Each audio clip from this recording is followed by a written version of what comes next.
La Gazette du Togo, une vision sur l'actualité togolaise et sur le monde. Aujourd'hui, il est clair qu'il y a une poignée de gens qui cherchent à personnifier le débat politique.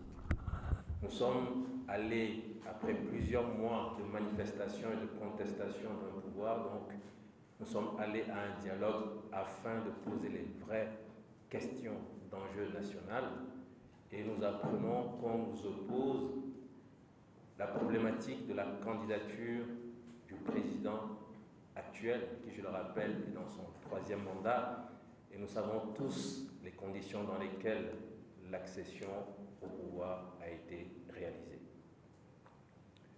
Si nous tenons compte de tous ces aspects et qu'aujourd'hui encore des individus prennent sur eux de venir imposer à toute une nation de 7 500 000 habitants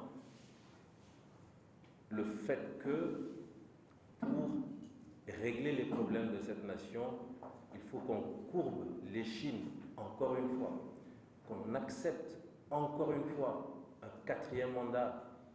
Quelqu'un l'a dit dans cette salle, 2020, 2025 et même 2030, un 4e mandat, un 5e mandat et un 6e mandat. Je pense que cette poignée de personnes a délibérément décidé d'enfoncer le Togo dans un gouffre. Et il faudra que ces personnes en prennent la responsabilité face à l'histoire.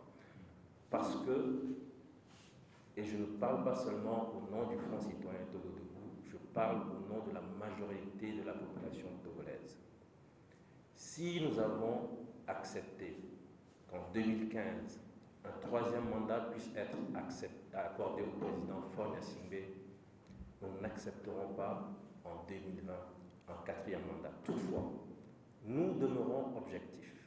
Et là, je vais à l'annonce que nous avons faite par rapport au mercredi 7. Le mercredi 7, dans cette salle, nous invitons les citoyens togolais à venir s'exprimer librement, en toute transparence et en toute objectivité. Nous inscrirons sur le tableau, en face de tout le monde, 2 colonnes. Une colonne dédiée à ceux qui pensent que Faure a le droit de se présenter, avec tous les arguments pour soutenir cette idée, qu'il s'agisse d'arguments légaux, qu'il s'agisse d'arguments moraux, qu'il s'agisse d'arguments éthiques, qu'il s'agisse d'arguments économiques, qu'il s'agisse d'arguments sociaux, qu'ils nous disent sur quels arguments on peut se baser aujourd'hui au Togo pour dire que le président Faure doit se présenter en 2020.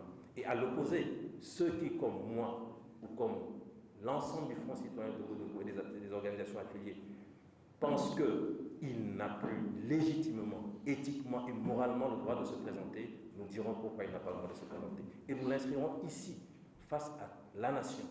Et je pense que de façon claire et précise, chacun pourra choisir la colonne qui peut permettre au Togo enfin de sortir de cette situation d'irresponsabilité dans laquelle certains nous ont conduits. Voilà donc ce que je voulais ajouter à toutes les explications données par Maître Adjaré. Mais je crois que le Front citoyen Togo Debout a depuis toujours exprimé clairement sa position. Il nous faut un schéma d'alternance au sortir de ce dialogue. Au sortir de ce dialogue, nous voulons, à l'instar des autres pays de la CEDEAO, dire que nous aussi, au Togo, nous avons connu l'alternance politique pacifique. Ça, c'est non négociable. Merci. Merci pour les...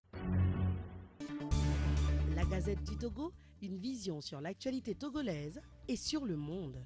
Rejoignez-nous sur le www.lagazettedutogo.com ou sur nos comptes Facebook, Twitter et YouTube. Pour tout contact, écrivez à contact@lagazettedutogo.com ou appelez le 92 80 88 53. La Gazette du Togo, c'est l'information en continu.